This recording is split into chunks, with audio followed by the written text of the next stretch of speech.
Current affair के सभी important questions. कल की क्लास में हमने देखा था कि राष्ट्रीय पंचायती राज दिवस मनाया गया है 24 अप्रैल को। हाल ही में अमेरिका ने संयुक्त राष्ट्र की पूर्ण सदस्यता के लिए फिलिस्तीन के अनुरोध पर रोक लगाई है। 4 दिन का वर्क वीक वाला एशिया का पहला देश बनने जा रहा है सिंगापुर। और पापुआ न्यू गिनी ने भारत में अपना पहला रक्षा सलाहकार नियुक्त किया है कर्नल एडिसन नेपियो को। अप्रैल 2023 में ही मणिपुर में 132वां खोंगजोम दिवस मनाया गया है। और कीस मानवतावादी पुरस्कार 2021 से सम्मानित किया गया है रतन टाटा जी को। विश्व मलेरिया दिवस 25 अप्रैल है। और डेटा ट्रैफिक के लिहाज से दुनिया का सबसे बड़ा मोबाइल ऑपरेटर बना है रिलायंस जियो। अभी डिफेंस रिसर्च डेवलपमेंट ऑर्गेनाइजेशन ने भारत का सबसे हल्का बुलेट प्रूफ जैकेट विकसित किया है। आरबीआई ने बैंक ऑफ बड़ौदा का जो वर्ल्ड ऐप था इसे बैन कर दिया है। चलिए शुरू करते हैं आज का हमारा पहला सवाल। सवाल है अमिताभ चौधरी ये रिसेंटली किस बैंक के एमडी सीईओ फिर से नियुक्त किए गए हैं। तो ये पहले भी थे और अब दोबारा से ये एक्सिस बैंक के एमडी और सीईओ के रूप में नियुक्त कर दिए गए हैं। 1 जनवरी 2025 से 3 साल यानी कि अभी जो 3 साल का कार्यकाल इनका पूरा हुआ, अब दूसरे कार्यकाल का विस्तार इनका हो रहा है। 2019 से ये एमडी सीईओ है इस बैंक के और इसके पहले एचडीएफसी बैंक के एमडी सीईओ रह चुके हैं। इस बैंक की स्थापना 1993 में की गई, मुंबई महाराष्ट्र में हेडक्वार्टर है। अब कुछ अन्य बैंक से हम हेडक्वार्टर यदि रिलेट करें तो आईसीआईसीआई बैंक, एचडीएफसी बैंक और एसबीआई बैंक, इन तीनों के हेडक्वार्टर है मुंबई में। यदि आप करंट से रिलेट करेंगे तो हाल ही में जो यूनियन टेरिटरी है लक्षद्वीप, लक्षद्वीप में ब्रांच ओपन करने वाला पहला जो निजी बैंक बना है एचडीएफसी बैंक बना है। आईसीआईसीआई बैंक के जो एमडी सीईओ है ये हो जाएंगे संदीप बख्शी। एसबीआई के जो चेयरमैन है ये हो जाएंगे दिनेश कुमार खारा। लेकिन इसके अलावा एसबीआई ने अपना ब्रांड एम्बेसडर महेंद्र सिंह धोनी को बनाया था, ये आपको याद रखना है। अगला सवाल है हाल ही में बहुउद्देशीय यानी कि एक से अधिक उद्देश्य हो तो उसे कहते हैं बहुउद्देशीय मल्टीपर्पज, जिसमें कि ताप और विद्युत यानी कि ताप और बिजली ग्रीन हाइड्रोजन पायलट प्रोजेक्ट की शुरुआत कहाँ की गई है। इसकी शुरुआत रिसेंटली की गई है हिमाचल प्रदेश में। ऑप्शन नंबर डी इसका राइट आंसर हो जाएगा। हिमाचल प्रदेश के झाकड़ी में 1500 मेगावाट के Nathpa Jhakri hydro power station में भारत की पहली बहुउद्देशीय ग्रीन हाइड्रोजन पायलट प्रोजेक्ट की शुरुआत की गई है। ये प्रोजेक्ट ग्रीन हाइड्रोजन के साथ 25 किलोवाट क्षमता के ईंधन सेल के जरिए बिजली पैदा कर सकेगा। बात की जाए यदि हिमाचल प्रदेश की, राजधानी शिमला और धर्मशाला है। मुख्यमंत्री सुखविंदर सिंह सुक्खू, राज्यपाल शिव प्रताप शुक्ल है। नेशनल पार्क में great Himalayan national park, pin valley, Kheer Ganga, यहाँ पर टाइपिंग मिस्टेक है थोड़ा, पिन वैली नेशनल पार्क है ये, खीर गंगा है, सिंबलवाड़ा और इंदर किला नेशनल पार्क आप रिलेट कर सकते हैं।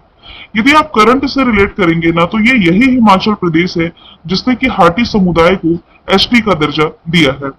अब यदि मैं ऑप्शन की बात करूं तो गुजरात से आप क्या रिलेट कर सकते हैं। गुजरात के लोथल में भारत का पहला समुद्री संग्रहालय ये स्थित है। बालिका पंचायत की शुरुआत करने वाला पहला राज्य ये भी गुजरात हो जाएगा। यहाँ गुजरात में अहमदाबाद में प्राइम मिनिस्टर नरेंद्र मोदी ने अटल ब्रिज की शुरुआत की थी। हरियाणा जो है ये हाइड्रोजन ट्रेन की शुरुआत करने वाला भारत का पहला राज्य है। और राजस्थान ओम के आकार का जो मंदिर है यहीं पर उद्घाटन किया गया है। अगला सवाल है आगामी आईसीसी मेंस टी20 वर्ल्ड कप 2024 के लिए भारत का ब्रांड एम्बेसडर किसे बनाया गया है। तो ये रिसेंटली बन गया है उसेन बोल्ट। उसेन बोल्ट आप जानते ही ये कौन है, ये है जमैका के प्रसिद्ध धावक। और टी20 वर्ल्ड कप जो अभी अमेरिका और वेस्ट इंडीज होस्ट करने जा रहा है जिसके कैप्टन बने हैं रोहित शर्मा, इसी के एम्बेसडर के रूप में, ब्रांड एम्बेसडर के रूप में उसेन बोल्ट को चुना गया है। महेंद्र सिंह धोनी, देखिए काफी दिनों से मैंने बताया नहीं है, इन्हीं के नाम से जो जर्सी नंबर 7 है ये अब रिटायर कर दी गई है। इसके पहले जर्सी नंबर 10 थी जो सचिन तेंदुलकर के नाम पर, ये रिटायर करार की गई थी। मतलब कि अब इनके नाम की जर्सी और किसी खिलाड़ी को अलॉट नहीं हो सकती है। लियोनेल मेसी ये है अर्जेंटीना के स्टार फुटबॉलर और इन्हीं की अगुवाई में अर्जेंटीना ने फीफा मेंस वर्ल्ड कप 2022 का ये अपने नाम किया था। मैंने जैसा कि बताया महेंद्र सिंह धोनी ये एसबीआई के ब्रांड एम्बेसडर है और सचिन तेंदुलकर ये सैवलॉन के ब्रांड एम्बेसडर बनाए गए थे जो कि एक हैंड वॉश ब्रांड है। और लियोनेल मेसी ना ये बायजूस के ग्लोबल एम्बेसडर बनाए गए थे। आगे चलते हैं। किस सार्वजनिक क्षेत्र के उपक्रम यानी कि पब्लिक सेक्टर यूनिट को वर्ष का सर्वश्रेष्ठ या सार्वजनिक क्षेत्र पीएसयू का अवार्ड मिला है। तो ये रिसेंटली मिला है हाल को हिंदुस्तान एरोनॉटिक्स लिमिटेड को। इसे all India management association managing India awards में उत्कृष्ट सार्वजनिक क्षेत्र उपक्रम या इसे आप शॉर्ट में कह सकते हैं पीएसयू का अवार्ड मिला। अभी मार्च का महीना खत्म हुआ है। 31 मार्च 2024 की समाप्ति तक यानी कि वित्तीय वर्ष में 11% की प्रभावशाली वृद्धि के साथ इसका जो राजस्व है, रेवेन्यू है, 29,810 करोड़ का रिकॉर्ड इसमें दर्ज किया गया है। हाल की स्थापना 1940 में ही बैंगलोर कर्नाटक में हेडक्वार्टर है। सीबी अनंत कृष्ण वर्तमान में इसके अध्यक्ष हो जाएंगे। इसी हिंदुस्तान एरोनॉटिक्स लिमिटेड के द्वारा मैं आपको बता दूं, भारत का सबसे बड़ा हेलीकॉप्टर मैन्युफैक्चरिंग यूनिट ये कर्नाटक के तुमकुरु में स्थापित किया गया। नेशनल फर्टिलाइजर लिमिटेड के बारे में अभी कुछ दिन पहले मैंने आपको बताया था कि इसे नवरत्न का दर्जा मिला है। Steel authority of India limited और नेशनल थर्मल पावर कॉर्पोरेशन ये दोनों ही आपकी महारत्न कंपनीज की कैटेगरी में आते हैं। अगला सवाल है, हाल ही में खबरों में रहा कलेसर वन्य जीव अभ्यारण्य ये कहां पर स्थित है? तो ये आपका स्थित है हरियाणा में। ऑप्शन नंबर बी इसका राइट आंसर है। अब क्यों चर्चे में आया है? तो रिसेंटली जो सुप्रीम कोर्ट ऑफ इंडिया है इसने हरियाणा के यमुनानगर जिले में स्थित ये जो कलेसर वन्य जीव अभ्यारण्य है इसके भीतर 4 प्रस्तावित जो बांध थे इसके निर्माण पर रोक लगा दी है। ये जो कलेसर वन्य जीव अभ्यारण्य है ना, इसकी विविध स्थल आकृति मैदानों से लेकर 700 मीटर की ऊंचाई तक की पहाड़ियों तक है, जिसमें की घाटियां और मौसमी नदियां शामिल है, जहां पर बांध बनाना उचित भी नहीं है, इसलिए सुप्रीम कोर्ट ऑफ इंडिया ने इस पर बैन लगाया है। बात की जाए हरियाणा की, तो राजधानी चंडीगढ़, मुख्यमंत्री नायाब सिंह सैनी, राज्यपाल बंडारू दत्तात्रेय है। नेशनल पार्क में सुल्तानपुर और कलेसर है। करंट से यदि रिलेट करेंगे तो 2023 की विजय हजारे ट्रॉफी इसी ने जीती है। अंतरराष्ट्रीय गीता महोत्सव यहाँ कुरुक्षेत्र में आयोजित किया गया।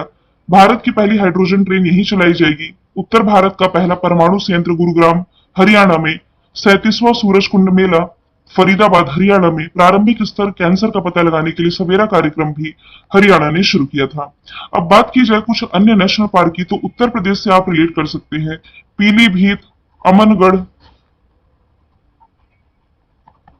दुधवा और Ranipur wild life sanctuary. Ranipur ना ये देश का 53वां टाइगर रिजर्व है, ये भी आप याद रखिए। गुजरात से आप रिलेट कर सकते हैं गिर, वंसदा, ब्लैक बक और मरीन। सबसे ज्यादा नेशनल पार्क तो आपने मध्य प्रदेश में पढ़े होंगे, कान्हा, पेच, पन्ना, सतपुड़ा, वन विहार, बांधवगढ़, संजय, ये सभी।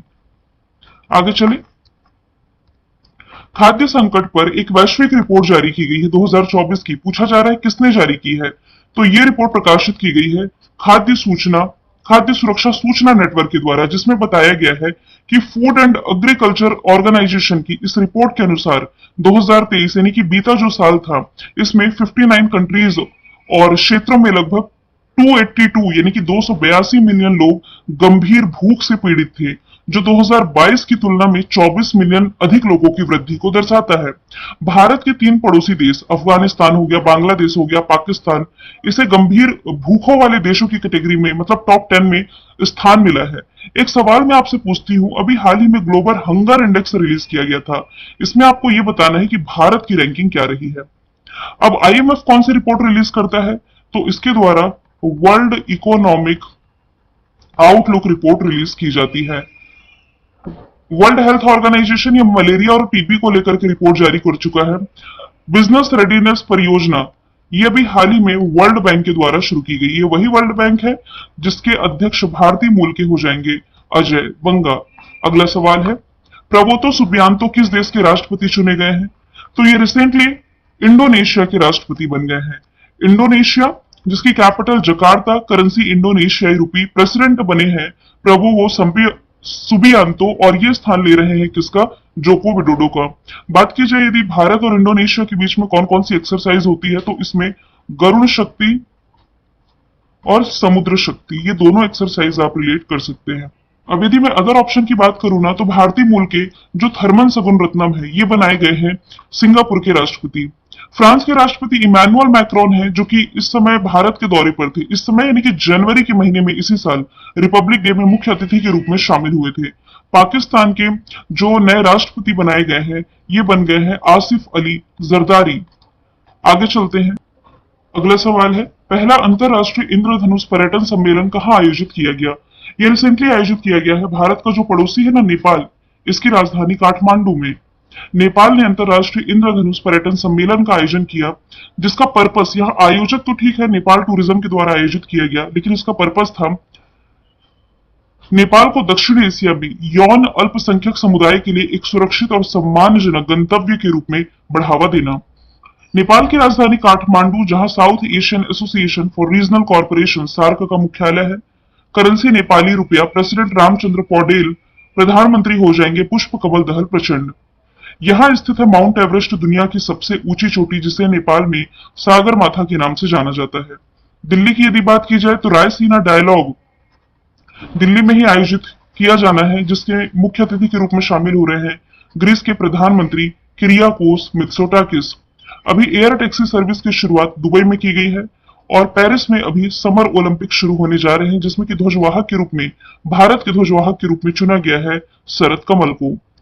अगला सवाल इंपॉर्टेंट डे से रिलेटेड है। वैश्विक बौद्धिक संपदा दिवस, ये जो मनाया गया है अप्रैल महीने की 26 तारीख को ये मनाया जाता है। ये एक वैश्विक उत्सव है जो कि इंटेलेक्चुअल प्रॉपर्टी यानी कि बौद्धिक संपदा अधिकारों के महत्व पर प्रकाश डालता है। एक और सवाल मैं आपसे पूछती हूँ, ये जो इंटेलेक्चुअल प्रॉपर्टी इंडेक्स इस साल का रिलीज किया गया है 2024 का, मैं आपको बता चुकी हूँ कि टॉप पर तो इसमें अमेरिका है। थोड़ा सर्च कीजिए, इंडिया की रैंकिंग मैंने आपको बताई थी, क्या होगी ये आप बताएंगे। 19 अप्रैल को क्या मनाया गया है? लीवर डे मनाया गया है। 22 अप्रैल को विश्व पृथ्वी दिवस अर्थ डे मनाया गया है। 25 अप्रैल को मलेरिया डे मनाया गया है। इसके अलावा इंपॉर्टेंट यदि हम देखें तो 24 अप्रैल को पंचायती राज दिवस, राष्ट्रीय पंचायती राज दिवस है जो कि ये मनाया गया है। 21 अप्रैल को आपका मनाया गया है राष्ट्रीय सिविल सेवा दिवस, सिविल सर्विस डे है जो, ये 21 अप्रैल को मनाया गया है। 17 अप्रैल को यदि आप रिलेट करेंगे तो ये मनाया गया है हीमोफीलिया डे। ठीक है। इसके अलावा भीमराव अंबेडकर जी की जयंती है जो कि ये 14 अप्रैल को मनाई गई है। 13 अप्रैल को यदि आप रिलेट करेंगे तो जालियांवाला बाग हत्याकांड दिवस ये मनाया गया है। अच्छा, यहां से 23 अप्रैल मिस हो गया है, तो आपका 23 अप्रैल को विश्व पुस्तक और कॉपीराइट दिवस है जो कि ये मनाया गया है। आगे चलते हैं। 10वां सवाल मैंने रिवीजन के लिए रखा है। हाल ही में किसने world press photo of the year 2024 का खिताब जीता है? तो ये रिसेंटली जीत लिया है मोहम्मद सलीम ने। इनकी किस फोटो के लिए? तो आप देख पा रहे हैं एक महिला है जो कि अपनी 5 साल की भतीजे के शव को कैरी की हुई है। अक्टूबर 2023 में गाजा के खान यूनिस में ये ली गई फोटो है, जहां परिवार फिलिस्तीनी इलाके में इजरायली बमबारी के दौरान मारे गए रिश्तेदारों की तलाश कर रहे थे। रिकेन यामामोटो प्रिजर पुरस्कार है, इन्हें 2024 का मिला। प्रभा वर्मा सरस्वती सम्मान में आपको पढ़ा चुकी हूँ, 2024 का इन्होंने जीता है। एम कृष्णा से यदि आप रिलेट करें तो कर्नाटक संगीत के क्षेत्र में दिए गए कंट्रीब्यूशन के लिए संगीता कला निधि अवार्ड 2024 का इन्होंने ही जीता है। कल मैंने आपसे पूछा था 16 से 18 अप्रैल तक विश्व भविष्य ऊर्जा शिखर सम्मेलन 2024 की मेजबानी कहाँ होगी? यूएई राइट आंसर था। आज का सवाल है, इसरो के किस मिशन को अंतरिक्ष अन्वेषण के लिए 2024 का John L Jacks Wait Junior award मिला है? इसका आंसर जो भी कमेंट बॉक्स